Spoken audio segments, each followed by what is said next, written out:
Evening, everybody. Smaller numbers than last month, but not a bad group tonight. I have got very little to say. Just a reminder of the bus tour that's going to be available. What was the date? Did you look at? From memory, it's the 11th. Yeah. So we've only had eight, nine. Okay. It's moved from when I spoke to Peter about it last a few minutes ago. So we've got 9, so we've still got plenty of space. So that's really all I've got to say. Has anybody got any news? John Godfrey said he's got some good news for us. So I'll bring this up. Anyone who was here in November would recall the presentation that my partner in crime gave about our project to establish a memorial cairn to the crew and passengers of the Qantas aircraft that crashed at Chandler in 1942. They've been just had one piece of good news, that is that the Archerfield Airport Corporation has been prepared to accommodate my old Historical Society's plaque in the war room on this wall just under the screen. I'd like to thank Peter for his referral to Gavin Bird that enabled that, and we decided on the position for the plaque just on Wednesday of this week. We've had one response from the Brisbane City Council in regard to our wishing to establish the cairn in that bushland. We're not really, we haven't really found that satisfactory. All they're prepared to permit at this stage is simply to attach one plaque to a rock, and we need something that goes a bit further than that. Anyway, I'll keep you posted, but if we have a rededication ceremony for the plaque in the war room, we'll certainly extend an invitation for you all to attend. Thank you, John. Anybody else for anything else? No. Okay, well, I might as well introduce our member, Ian Fischer, who's going to give us a story of his flying life, I suppose, the simple way to put it. Yeah, good evening, folks, and thanks to Peter for asking me a guest speaker tonight, and also the people who are watching on the Zoom. Yeah, I've been flying for over 30 years. Majority as an airline pilot up in Papua New Guinea, and about 5-6 years down at RQ back in the 60s. So my career dates back from the first trial flight of 67 in a Victor tour down here at Royal Queensland to I gave it away in New Guinea about 1997, 1998. So I didn't find it interesting really until I started doing all the research on what I've done. I thought that's not too bad a story really. Just a bit of housekeeping, that it's really hard dredging up old stuff. Like I've got a lot of memories in the Royal Queensland Aero Club. Can't find anything on them. There's no photographs of the aeroplanes, although I know them intimately from the call signs. So I've had to substitute a few types rather than the actual tail number on, unfortunately. We just can't get them. Being in the Royal Queensland Aero Club, most of they can't help. So, and you know, I'm not a young guy, so I'm digging back in history a fair way, like 60 years, 50, 60 years. So I think I've got most of the facts right, but I may jump from slide to slide or something like generates a bit of a memory for me. So, so basically I started, I was a bank Johnny out Western Queensland, all over Queensland from 60 to 68, finished up Mount Isa, terrible place, but I became aware that there was a gliding club out there. So I joined that, and we had a pretty dreadful old kookaburra, that guy there, and it wasn't tow launched, it was winch launched. So we had a big truck, big Bedford, about 2,000 feet of steel cable, which had a tendency to snap about every third or fourth launch. So you'd actually fall, it would actually cut the tow line. So you had to find a landing spot, a little clear landing spot ahead of us, you know. So I did that for a little while, and then they got a Muka, which is a single. I flew quite a lot on that little aeroplane, and about that stage, I was getting a bit tired of the bank, so I thought I'll come back to Brisbane, and yeah, I hummed and hard, and then come out to RQ and did my first trial flight in June 67 with an instructor I've just teamed up with recently. I did about, I think, 4 or 5 years there, got a B grade rating and instructor. And at that time, Papua New Guinea up there was looking at independence. And prior to that was Ansett and TA and a little bit of Qantas, who were doing all the flying domestically, internationally. And when they got New Guinea, Independence rather, they said, well, that's it, you're all gone. We don't want Ansett, we don't want TA, nobody else, and we'll start our own airline, which is kind of understandable for a new country. So promptly turfed out like 130 pilots in one hit. Said, you're all gone, you can all go back to Brisbane. A lot of them did, but they also asked about 20 or 30 of those guys to stay on to train us guys. The 125 guys they needed in a big hurry because they just thrown them all back to Australia. So I was one of the fortunate ones to get up there in the early days and get into seniority. And yeah, we got converted by the Ansett and TA guys. A lot of animosity because we were only flying single engine aeroplanes. That's what we knew how to fly.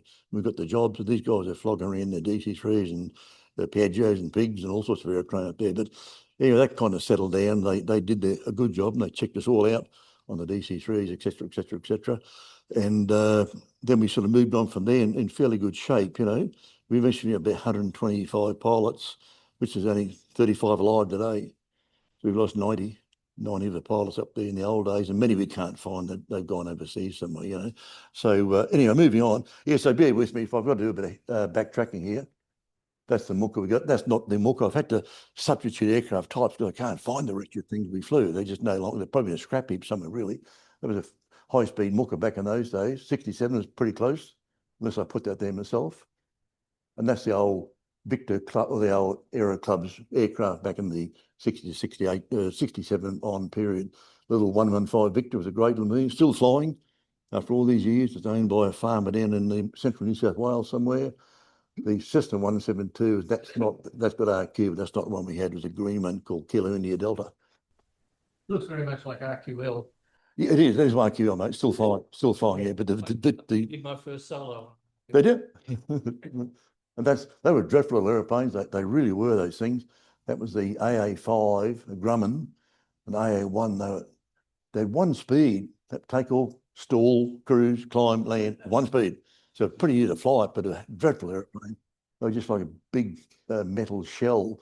They given to us at some giveaway price by Grumman, and we only had it for about 6 months, and we just couldn't fly the wretched thing. It was a very bad airplane for training students on. They found it quite difficult. Victor 150 was very popular. That's the guy there. That was a constant speed prop, fully aerobatic, inverted, whatever you like. But that was a popular airplane. That one was great to fly. Did a bit, that one again, RQL and other stuff there we don't really need to look at. That was Kilo India Delta. So that's as good as I could get by swiping pictures on the internet. And at the Arrow, that's not ours. We had a PA-28 Arrow retractable gear, and the Cherokee 180 with one of those Papa uniform Yankee, I think it was. 140s, Debonair, 140. That one on the right, I've got that label incorrectly. That's actually a Debonair B-36. The Bonanza had a V-tail, which is a B-36, that's a 35.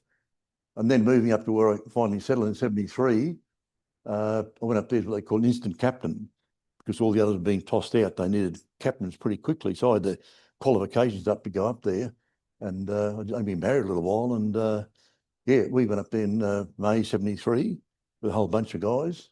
And jumping from a Victor or a Bonanza into that DC-3, all of us guys ran general aviation, really. And I repeat, most biggest airplane we've flown is probably a little twin or a Beech or a Debonair or a Cessna. So it was a huge jump for us to learn to fly something like that.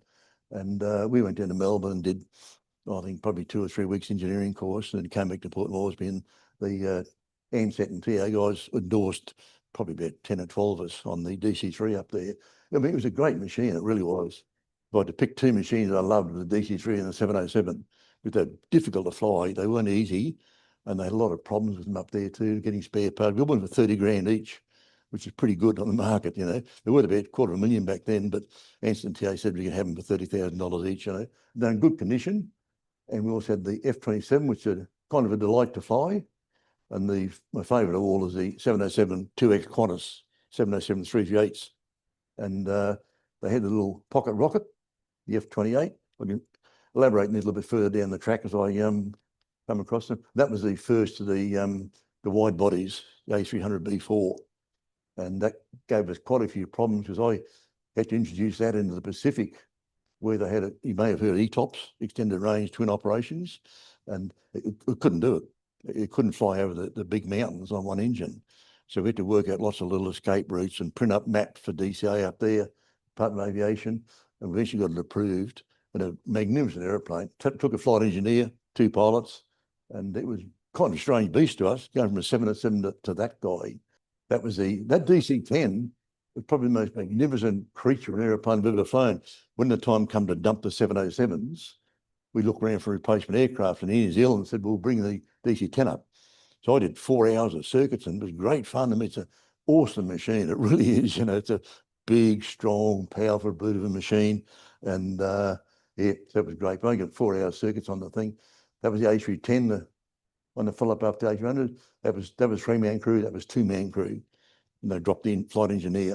And they told us that, yeah, you don't need a flight engineer because all the computers will do it for you, which we found wasn't all that true, really. That was just my fault. I got no interest, really. I did 4,000 hours at the Royal Queensland, logged about 21,000 total, and it is 3,700 as a simulator instructor. Most of them flying from the jump seat doing check flights on guys, so. Oh, yeah, okay, just a quick look at all the aircraft in one picture there. Been through them all. I'll go through them individually. I'll come across them. Some of them, I mean, the Airbuses are boring. Totally nothing to say good about them, except they did a good job, But the older stuff must be a sign of my age. They were great, really great, That's the DC-3s in their livery, all ex TA and Ansett, all pretty coloured up, fitting the Moresby terminal. That's the flight deck. When I saw that, I couldn't believe I could fly it. I mean, I've been flying a Cessna. And I said, my God, what is this thing? How can I ever learn all that? And I remember saying to my lovely wife, who's watching me tonight, I think, hello, sweetie. Yeah, I've got in the cockpit that. And I said, oh, that's it. I can fly this for the next 30, 40 years. I don't care. It's such a great aeroplane, And it was difficult to fly. It was a very hard aeroplane to fly. No radar, no nav aids, really. None of them working. Leak water all over the place, The Ansett ones were set up much better than TAA. Some had great autopilots and instrumentation, but they're quite a handful of those things, and mainly all visual. If we got up to 13,000 feet, which is the lowest safe, we're doing pretty good on that thing. And your rate of climbs down about 100 feet a minute, probably 60, 80 knots, So, but yeah, I've got some great stories on the DC-3 I'll go through. This is interesting. That's Kokoda Trail, over the back there, over the back of the Kokoda Trail. And the next, it's probably more aircraft were ever lost in World War II and during civilian flying. I reckon there's about 200 that never found, because the jungle is just so thick and they can't get into it. They're talking 40, 50, 100-foot trees, closes over an aircraft very, very quickly. And that's the start of it. But another airline, of course, PNG Airlines lost the twin otter up there. That's the gap there. That's the gap. And that's the Owen Stanley Ranges, huge mountains, really seriously big, up to 5,000, maybe 6,000 feet. And even the DC-3, we had to duck through there. That was about 7,310 feet.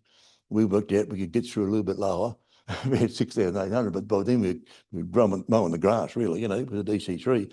We'd just pop over and land at Kokoda. But yeah, the one that crashed was up there. They'd missed the gap. That's the gap there. And there's one there called the false gap. It's false, but once you're in it, that's the end of it. You can't get out. There's no turning space at the end. So they call the false gap because there's more airplanes lost there. They found the wreckage right in that middle, that false gap there. They just nail it totally and completely straight in it. Turns out they're both, with no disrespect to them, both Papua New Guinea pilots. One woman was the captain, highly inexperienced, no time at all. And when they did they're all killed, I think 20, 25 dead or something like that. And when they did the crash investigations, they found out that she had a very serious cardiac problem in the heart that she'd never told anybody about. She's having trouble even breathing. She wasn't endorsed on GPS. She wasn't endorsed in that particular area of Kokoda. And the first officer was even worse. He wasn't endorsed in nothing except pulling the wheels up and down. So there was an accident going somewhere to happen. And they got in the cloud, and that was the end of them. They just could not navigate around that area there, and they just crashed right there. And I think it was about 9,000 feet. So it should have way above the gap, which is 7.5 would have got them in, That's the Kokoda Strip that we used to jump to from Port Moresby through the Kokoda Gap and in the Kokoda itself, which is a lot better now than it was in those days. And we used to take beef big beef properties over there. We collect a lot of beef and they carry it in the shoulders of the boys and throw it in the back, and away we come back to Moresby. But at that weight, we took off that. We couldn't get through the gap quite often. It was too dangerous, too much weather. So to get over the lower safe, which is 13,500, which is a pretty fair height to get to, we clam it up at what we call MEDO power, maximum accept takeoff, probably 65 knots, and that goes about 100 feet a minute. So we're going round and round these ever lazy circles, and on the threes, the oxygen didn't work. We used to put the tube in our mouth and suck on the oxygen tube because there was no mask, because someone had forgot to put them in. And one of the bottles was empty, so we're sharing this tube of saliva and spittle over it, you know, all going blue in the face and water pouring through the windows, you know. Then we'd fall over the other side in the Port Moresby, you know. But they were still a pretty lively old girl. That's an interesting one. That's the highest peak in Papua New Guinea, Mount William, 4,500 metres. That's pretty high. And when you talk of a gap in Australia, you probably talk of maybe 500, 2,000 feet. These are gaps of 15,300 feet. They want me aspirated jet aircraft to get through that sort of stuff. And that's just typically the upper air winds. What do they call them? Katabatic winds. And yes, there's a lot of extremely rough turbulence. Well, you couldn't get over them. Most of the small aircraft had no chance of getting up to what, 2,000 above that. So 6,500 feet, that's what getting up around 18,000, 19,000 feet, and they couldn't do that. So they had to go all this variety of gaps right down Holo and Stanley, and they lost a lot of airplanes. A friend of mine was killed there. He flew here, actually, Ray Hoffman, brilliant pilot, the sort of guy you wanted to be as a commercial pilot. He prepared for his flight so carefully.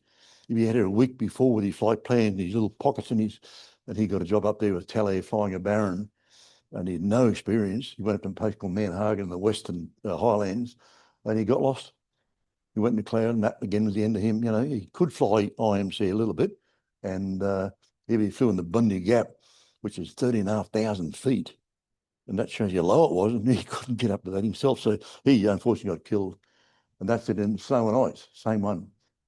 You don't believe up in the tropics near the equator, I think it's 1,000 k's south of the equator, that you actually get snow and ice in these mountains, you know. And that's a traveller's hut where the guys there could camp there on the way up there, probably guides and camps up there. But that was a problem we had with the Airbus getting around these guys, because on single engine, the Airbus wasn't all that great, you know. So we had to come with a little escape route. We had a little map there, turn here, turn there, go on particular heading.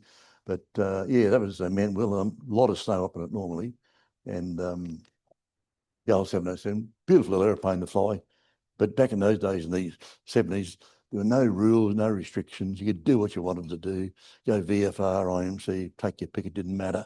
But now that's all restricted, and they go up to lower safe and square along and come down. But I flew for about 5 years, became a check captain on it. They were good fun little airplane, you know. Then, of course, this guy come along, which has got to be my favourite airplane, you know, because when we decided to go international, Qantas were operating on many of our routes. We said, well, we can do it better than you. So they said, okay, you can have two of our old 707 338s, and we'll do them up for you. So they did, and they're magnificent airplanes in great condition. But the big problem came that Qantas didn't want to train us on it, because they said, you've only been flying DC-3s and Fokker French. How can you possibly fly something that gets along 1,000 k's an hour and up around 41,000 feet? Only Qantas can do that. We said, well, yeah, hang on. You know, the boss got there and said, bad news, you're going to teach these guys how to fly. It got so bad that if we were flying it, they wouldn't let their crews on board. So if one of us got a command, the 707, which eventually did, Qantas said, we don't care. None of our crews were flying that airplane operated by any captain or crew. That's how jealous they were, the fact that we actually mastered the brute in that time. But yeah, they said, we're not going with you. That was the Australian Federation of Air Pilots back then, very strong and still very strong. And eventually they got to that we could probably fly it as good as they was. It was a huge heat, going from 210 knots to 565 knots through airspeed and that thing. So it's very, very fast, very slippery machine. It was you had to really, and hard to slow down, and none of the gear in it. I mean, we had a flight engineer, a ground engineer, and on the long run, 5 pilots. We'd taken the rest down the back in one of the bunks somewhere. But I've got more to say on that old girl anyway. It was a brutal machine. I love that machine. That's the Boeing 707 flight deck. Pretty archaic in these days, but it was a good airplane to fly. That's up in Japan. They had no de-icing equipment up there. The old broom and a couple of guys walking along the wing, knocking all the ice off, you know. And yeah, no such thing as getting a spray job done up there. And we used to, probably the most interesting part of the presentation is that we won a contract back in the late 70s, 80s when Beirut and Lebanon were all fighting each other over there. And we scored a very good contract with the United Nations to pick up the UN troops in Fiji, take them all the way to Lebanon. And that was pretty logistically demanding. So we'd send a bunch of guys over to Fiji. They'd stay there and we'd bring back 100, 120 of these big Fijian soldiers, all their weapons on board, machine guns, everything. And we'd fly to Singapore and then we'd drop that crew off and then put another crew who'd been positioned there earlier. They'd fly to Dubai, they'd get off, another crew, and then take it to Beirut. We did it for quite a number of years, made a lot of money out of it, huge amounts of money. And we never had any problems at all, except little, but she was great. And they took in Lebanon airport where we used to land at Beirut. And this was pretty serious sort of stuff, I mean, when we're approaching the land, we used to stop at a place called Jaxta, up about 150 miles, nautical miles north of the airport. And these guys were actually friends. I mean, you had family killing friends, vice versa. But when the aircraft was coming in, they all got together and said, no, that's okay, you can bring it in, even though it's full of soldiers ready to fight. So we'd circle around Jaxta for a while, about 35,000 feet. Eventually, the tower say, okay, you can come and land now. Because there's mortars going off and machine guns, and they're all stopped. The second we landed, it was, hi guys, how are you? We'd taxi in and do the swap with the bodies and what people swapped over.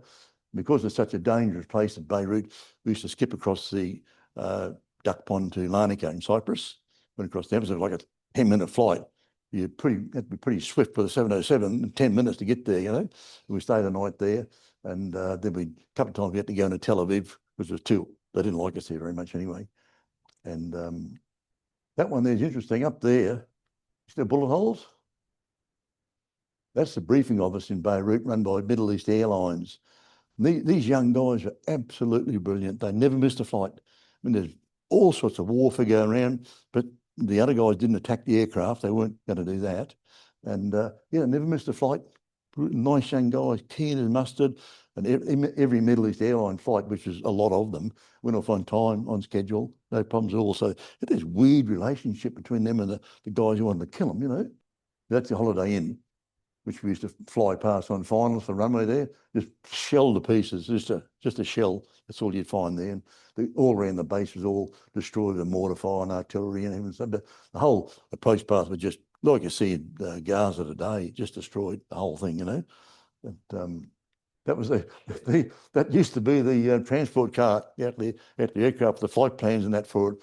The local boys come in one night and put the machine guns on it, They just destroyed it, And it didn't fare too good out of that, really. I'll go back one. Yeah, so that didn't. It wasn't a good-looking ship, but anyway, they used that. That only got hit about 6 months before one of our charters there. Although there's a lot of rust there, they went off pretty quickly. But yeah, they got around. It was. There's Carol. I have no idea whatsoever why I put it up, but that's my hat on top. I think that was in Tel Aviv. We had to divert to Israel after one place, Larnaca. Cyprus wouldn't let us in. We ducked over to Tel Aviv for a little while. We're down through the desert somewhere. It's all desert there anyway. And we bagged this camel. We got a cap on top of it, to prove we actually got there, But other than that, I have no idea what's there. That's the A300B4 with all the U-Butte livery on it. I'm going through these. Dash 7, yeah. They were acquired because the Minister of Aviation slept with the Secretary of Bombardier in Montreal. And they signed the contract in bed for 4 or 5 of these things, which is totally useless aeroplane, absolutely useless, You come back and, I've signed the deal with Bombardier for 6 Dash 7s. We kind of better to go back on and use the Minister of Aviation, but that was my aeroplane. That was the A300 we bought in, A310. That was the last of the aircraft before I gave it away.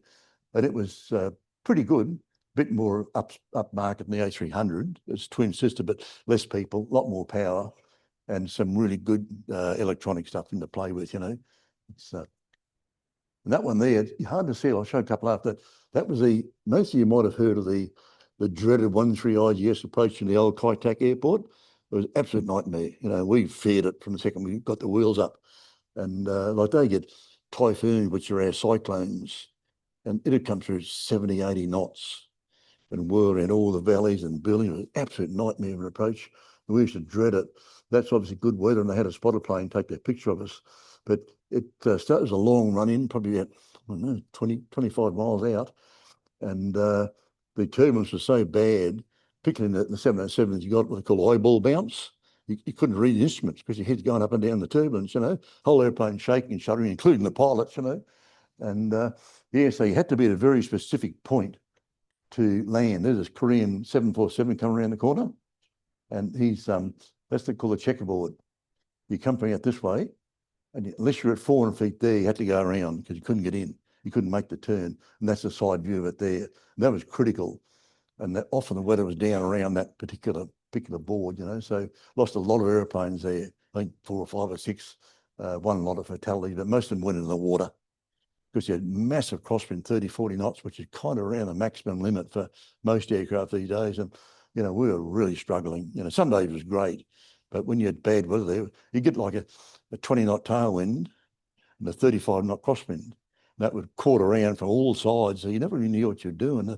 The tower was very good. They would talk us down with the weather updates every 100 feet, you know, whatever it may be. But yeah, it was pretty exciting. We didn't let the first officers do that particular approach because they're a bit too demanding, and sometimes a bit too demanding for me, really. That's me in my office. I look pretty good, don't I? But back in August 95, that'd be the Airbus A310, I would imagine. All those people are dead now except me. I think that lady there is still going. Not in good shape. They've all died since I got off there. Last flight, 29.99. They've all passed away, unfortunately. It's the circle's getting a lot closer now. That's my last flight in the Brisbane. They put the fire hose on you. I promised the passengers that I would do the best landing ever seen on my last flight, and I thumped it in. I mean, I really drove it in the ground, you know. There's no doubt we're on the ground because we were all shaking, including the pilots, you know. I didn't get out of the aeroplane. I wanted the passenger to get out first. I just sat there thinking, my God, that was horrible, you know. So after it all disembarked, I got my bag and left it, you know. But yeah, quite a nostalgic moment, that one. I always did say, I had lots of roles up there as a check captain on many things and flight captain, fleet captain, yada, yada, yada.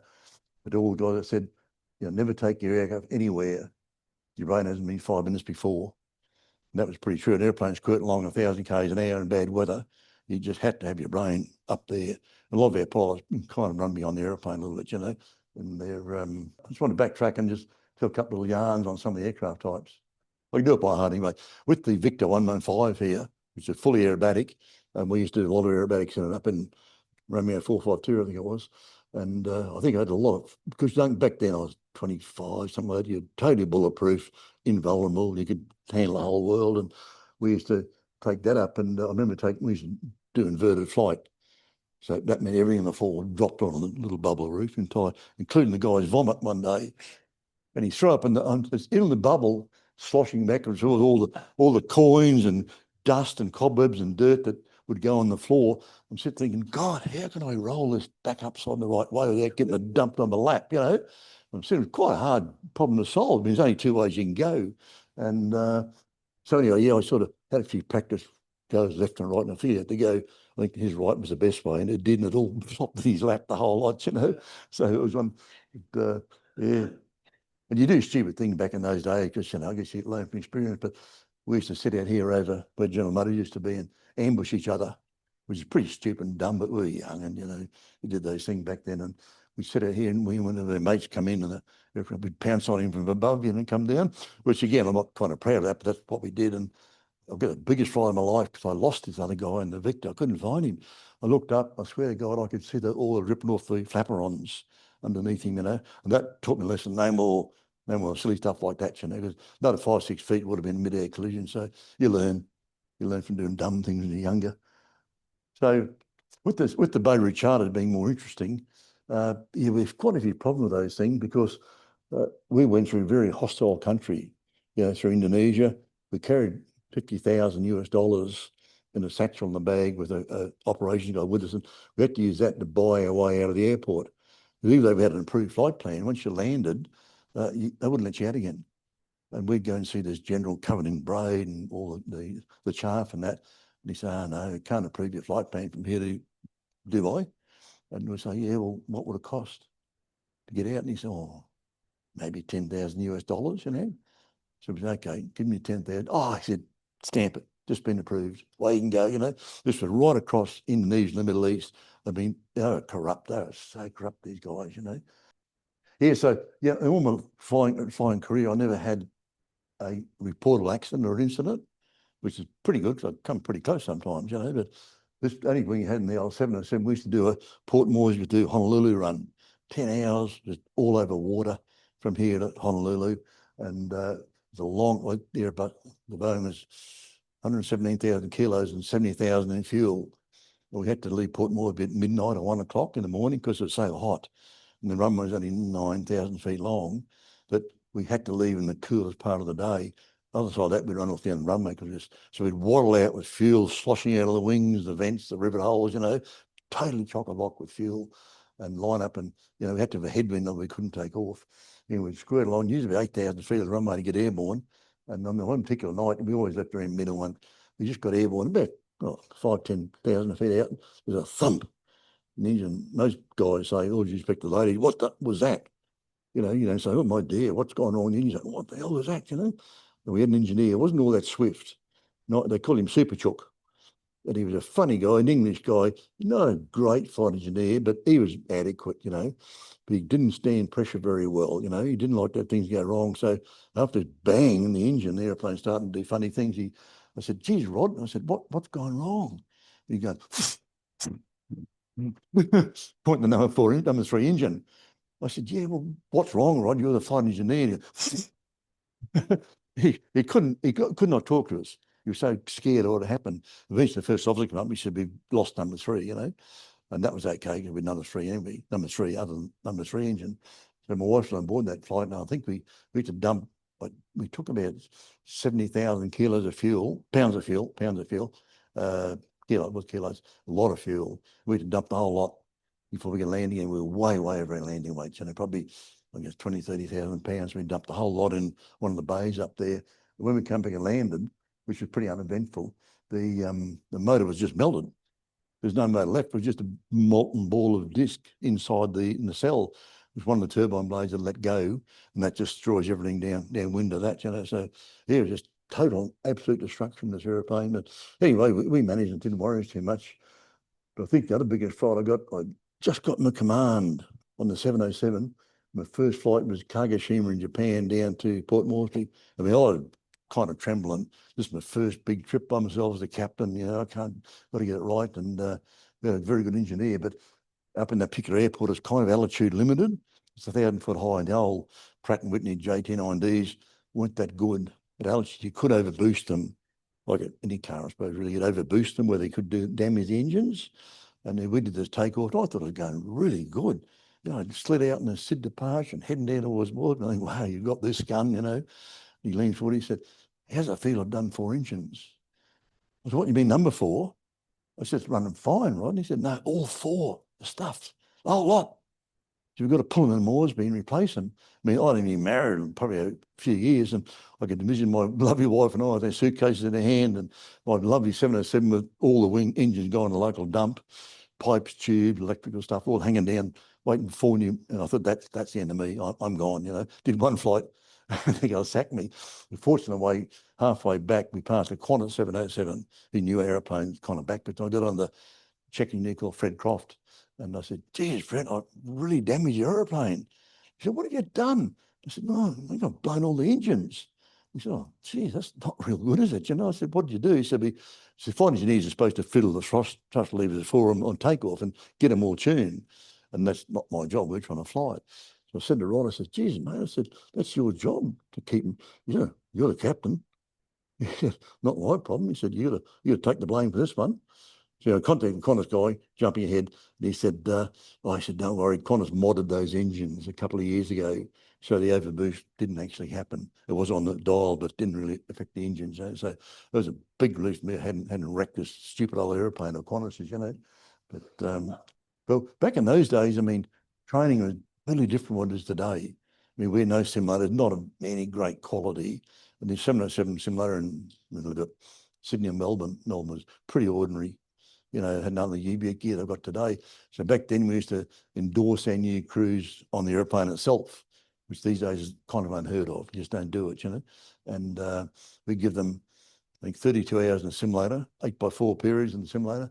We bring back to Port Moore's been giving them 4, 5, 6, 8 hours in the aircraft itself. And Port Moore's, they don't know, is very hilly, dangerous terrain all around the airport, mountains 200, 300, 400 feet high. And Qantas insisted that we do 2 engines out on one side, circuits of 400 feet above the ground. And that kind of gets your bells rumbling a bit, you know.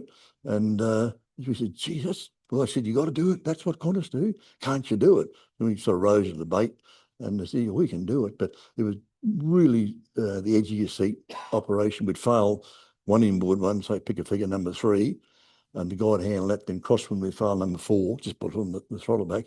And that became a very difficult beast to fly then. You know, the Air Force lost one to Avalon many years ago on doing exactly the same thing. And they did an overbank, and that was the end of it. You banked towards the engines, that was all over then. They crashed and got killed, you know. But yeah, we were pretty good. And we used to do touch and goes off 2 engines out. You know, we couldn't afford to stop. So when we hit the deck, we had to reset to spool the motors up. Otherwise, they wouldn't spool up. When you hit the 4 of them, only 2 would go up, and the other ones would take about 10 seconds, which you kind of didn't want, you know. So we had to, you know, reset the engines. This is me and the captain, and the engineer would pull the speed brakes up, get the flaps back up, reset the trim. And by then you're at V1, you're gone again, followed by an engine failure. So really, you know, difficult, hard to do it. And we did it for many, many years and never lost an aeroplane, but we were always scared of that 2 engines out on one side, you know, because you could develop. I'm talking here, if the guy lets go of the rudder, that's enough for it to just go on the side, you know. And most of the guys didn't have the strength. I think the MCA for 707 was about 158 knots, something like that. If it dropped below that, you would lose control of the aeroplane. Totally completely, she'd just roll over and back and in you go. So we had to do them, but we didn't do a lot of them. And the other joyous thing they used to do is, you probably all know what a stall is. It's not a great condition to be in flight. But they wanted us to do full stalls in a 707 with a gear down, full flap and half power. And that was kind of hard to do. So we'd take it over a little local island. We'd get up to 20,000 feet, put the student in the right-hand seat. We say, okay, now you're going to shoot a dirty stall, drop the gear, drop full flap, which is pretty awesome in a 707, and about half power, and say, okay, now stall it. You couldn't stall the wretched thing.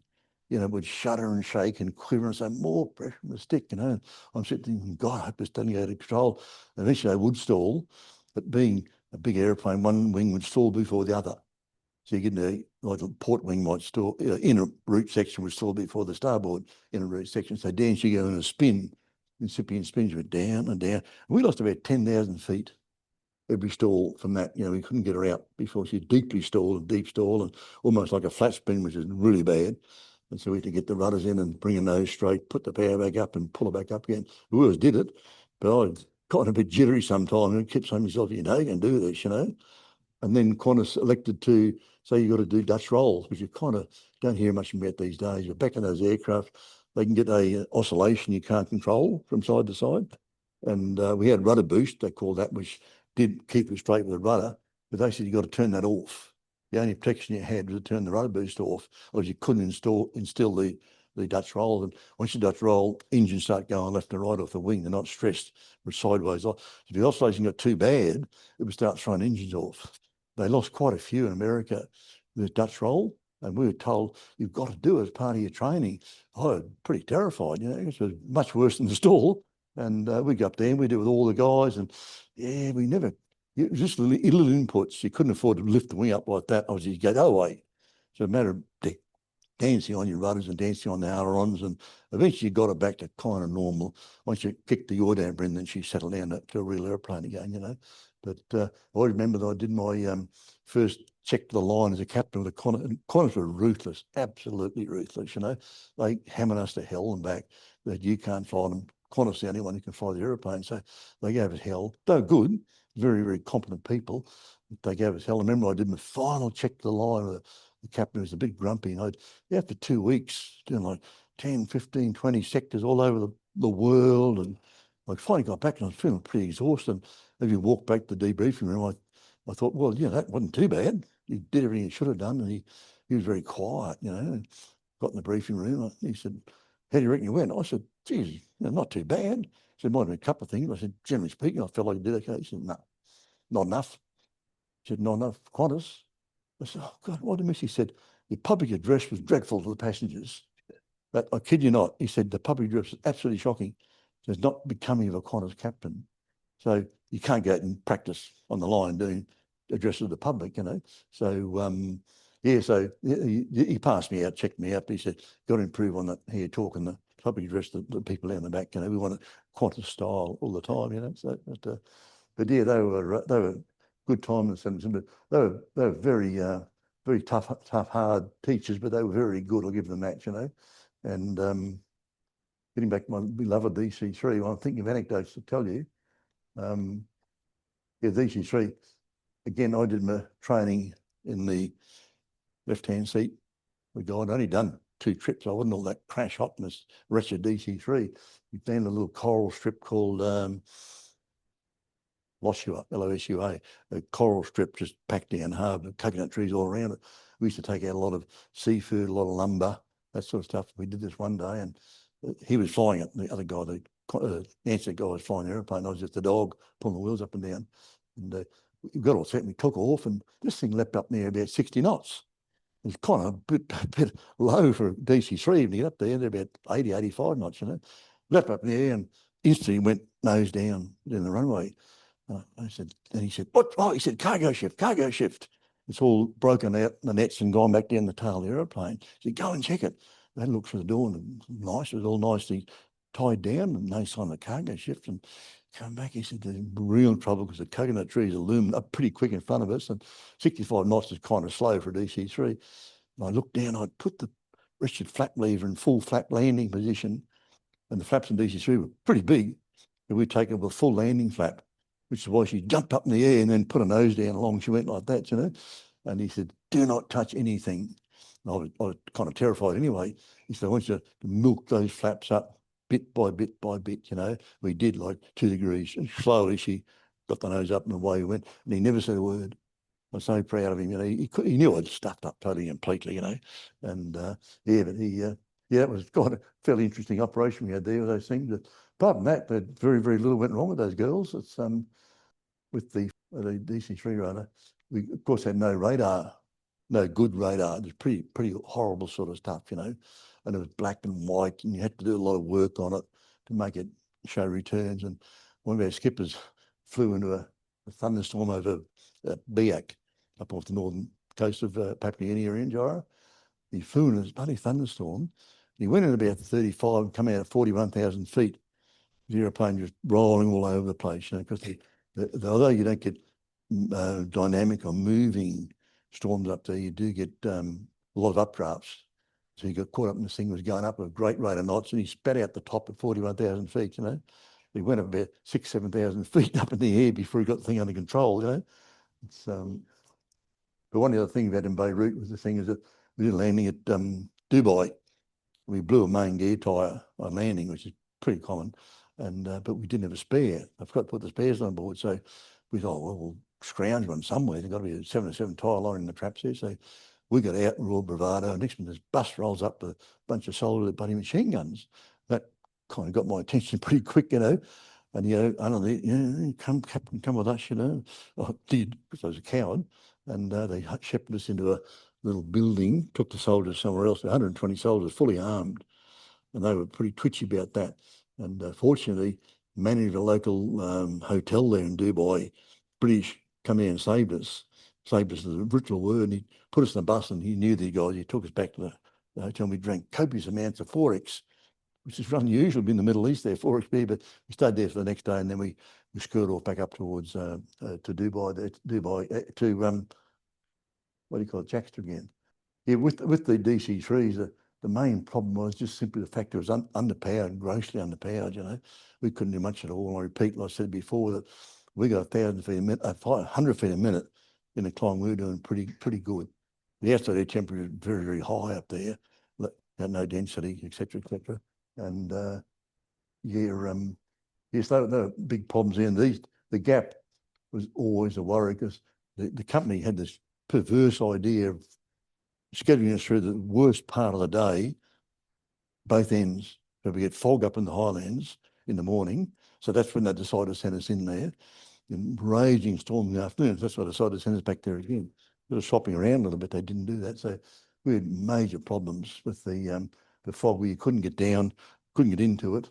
Well, that's about it, guys. Yeah, I kind of liked the whole operation. A good airline, good management. Then just one quick one.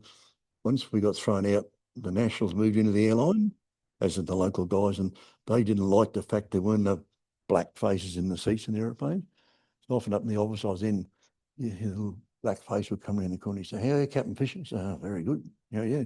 He's the Minister of Aviation. He said, he said, "Do you like flying up here?" I said, "Yeah, love it, And he said, "We want to see Jacob flying the A300 Airbus." I said, "Well, gee, so are we." But I said, "Unfortunately, he can't fly it. He's absolutely hopeless." Okay. He said, "When's your visa due?" Like, "How long's your visa before it runs out in the country?" I said, I kind of got the hint where we're going. I sort of said, "Geez, I think it's next year." Okay. He said, "Do you think you put a bit more effort into Joseph?" I said, "Sure can," put my hand up. That happened all the time. We lost a lot of management pilots because they got threatened when they were fighting on Bougainville, the same thing. But they went exactly the same way. They were threatened that they'd lose their visa. They never did. But it was always a bit of a worry to you. And we lost a few aeroplanes after I left, not because of me, but after me. And we had a runway up there called Madang, 5,000 feet, always wet and slippery. And they sent 2 F-28s over the end of that, into the water. That was the end of them. And they said Dash 7 into the water as well. That caught fire and destroyed the aeroplane as well. And then only about a year ago, you might have seen the news that one of our senior captains dunked a brand new 737-400 in the water, going in the truck northwest near the border. And they found 35 messages on the warning system telling them that they're going to hit the water. And they ignored everyone. Too low, pull up, gear, sink rate. And they ignored every single one because they were focused on the runway. A little shower coming across. You always say, "Look, I'll fly the airplane." You try and help them get towards the weather. They were both watching the weather, looking for the runway. And they did the most perfect landing you can imagine. Just settling in the water, nobody hurt. And they promoted the guy to training captain a week later. That was a worry that they're bringing in guys who weren't that good, brand new at the paint factory, They dunked it in the water with 32 or 35 warnings screaming in the cockpit, and they ignored every single one. Yeah, so that's it, guys. Any questions you'd like to shoot at me or? Thank you, Ian. Okay, Very, pleasure, Bob. very entertaining, shall we say, in some places. Can I just ask one? You sure can. What sort of aircraft was it that flew into the false gap? Was it? I think it was a Is that the DC? No, it wasn't a Trotter, mate. I think it was a. Because they lost a twin otter up there. Yeah, that might have been the one. I think the Trotter. Yeah. No, it wouldn't have been a Trotter. It was too late.